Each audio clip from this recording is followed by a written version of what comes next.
So mga sangkay, meron pong kakaibang nangyayari ngayon doon sa Japan na marami nga po ang kinakabahan dahil nga po ngayon ay dumaranas po sila ng matinding heat wave at ito daw po ay record breaking. At ang malupit dito mga sangkay, sa gitna daw po ito ng taglamig. Paano kaya nangyari ito?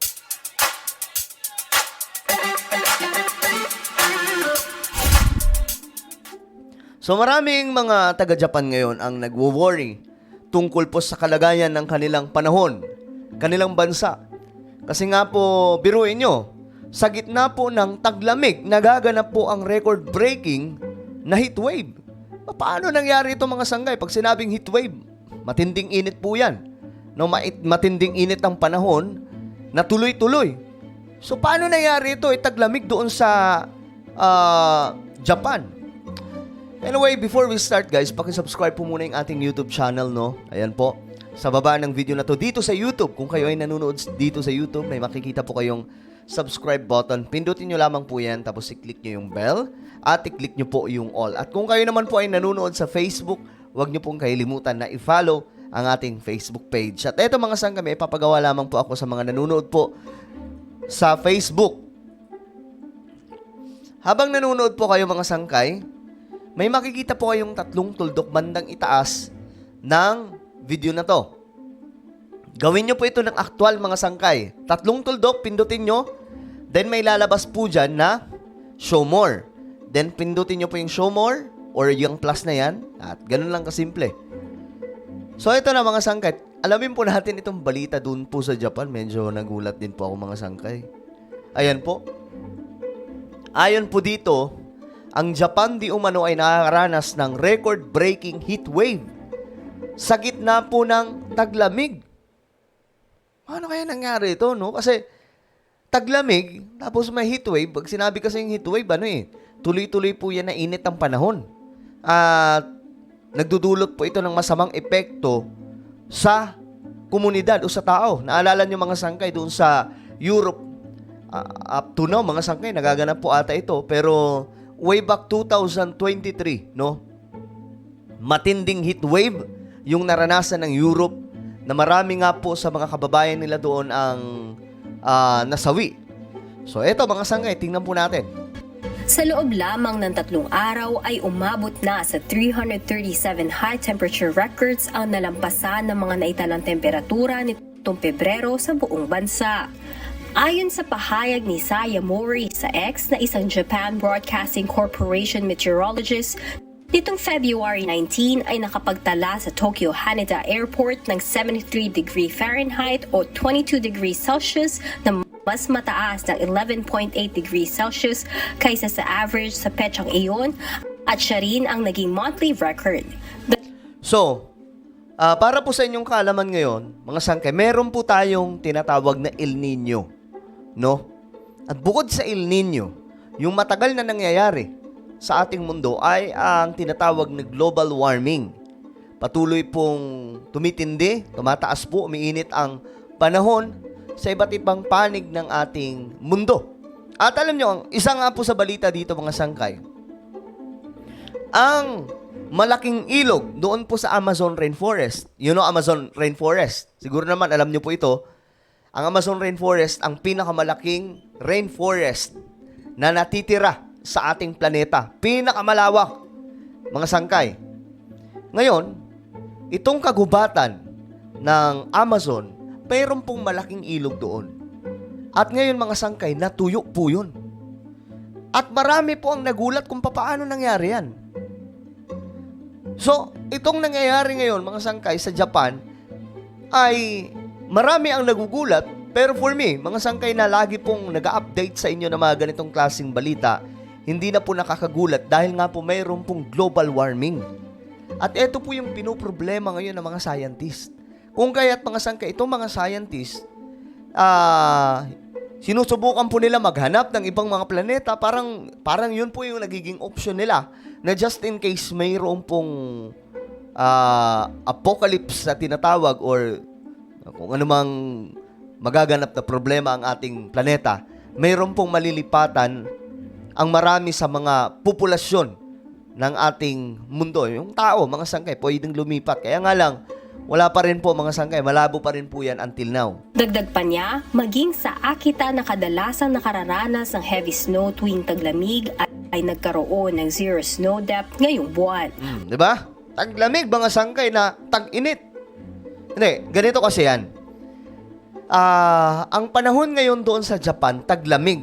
Pero tila baga nababaliktad po ito ngayon. Kaya po tinawag siyang heat wave sa taglamig. Kasi dapat taglamig sa kanila. Pero ang nangyayari, mga sangkay, nagiging tag-init.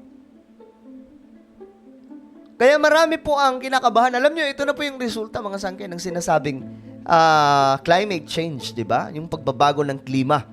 Mayroon pong nagaganap na pagbabago ng klima at maging po yung Japan. Biruin nyo, taglamig, pero tag-init ang nangyayari, mga sangkay. Ang mainit na panahong ito ay nararanasan din naman sa iba't ibang panig ng mundo, buhat na magsimula ang 2024. Diba? 2024, sinasabi nga po nila na ang 2024 ang napakainit na panahon ng ating mundo. Noong 2023, sinabi rin po yan na ang 2023 ang pinakamainit. Pero ngayon na naman, nalampasan 2024. So, para ang nangyayari, every year, lumalampas po ang porsyento, ang level ng init ng panahon. So, ano na nangyayari sa ating mundo, mga sangkay, no? Hindi lamang Japan ang nakakaranas yan. Maraming mga bansa, kahit sa Europe. Wala po kasing pinipili dyan. Kahit po bansang mayaman o bansang mahirap, pagdating po sa ganitong sitwasyon, pare-parehas po tinatamaan. Samantala, ipinatutupad na ang total fire ban at naglabas na rin ng urgent weather warning sa iba't ibang estado ng Southern Australia dahil sa mainit, tuyot at mahangin na panahon sa lugar. Grabe. So, ang delikado nito, mga sangkay, yung tinatawag na namang wildfires. No?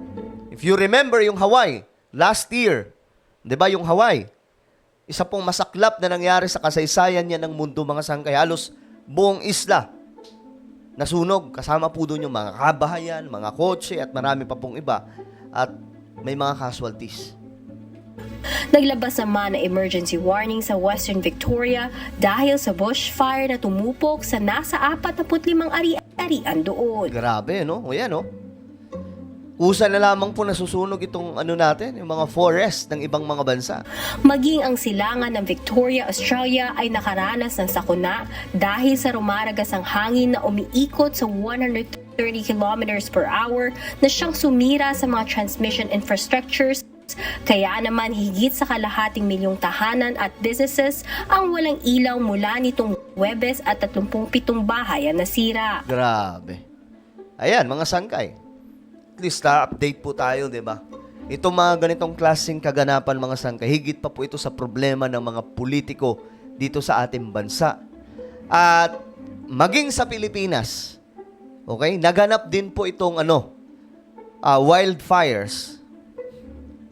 Marami pong mga kagubatan dito na ang pagkakaalam ko nasa 60 na magkakaibang nangyaring sunog sa iba't ibang panig ng Pilipinas na mga kagubatan po ito, mga sangkay, kusang nasusunog. Dahil nga po sa tindi ng init ng panahon. Hindi nyo ba na yan, mga sangkay? Even kahit ako dito, mga sangkay sa studio, ramdam na ramdam ko yung init ng panahon. Ibang-iba po talaga yung panahon natin ngayon. Napakainit. Sa kabilang panig naman ng mundo, dito sa Estados Unidos, ilang araw na nakaranas ng pag-ulan ang Southern California ngayong taglamig. Grabe. Ito ay nagdulot ng ilang rock slide kasabay ng mudslides na nagsara ng mga kalsada sa iba't ibang bahagi ng Yung iba, mga sangkay na ulan.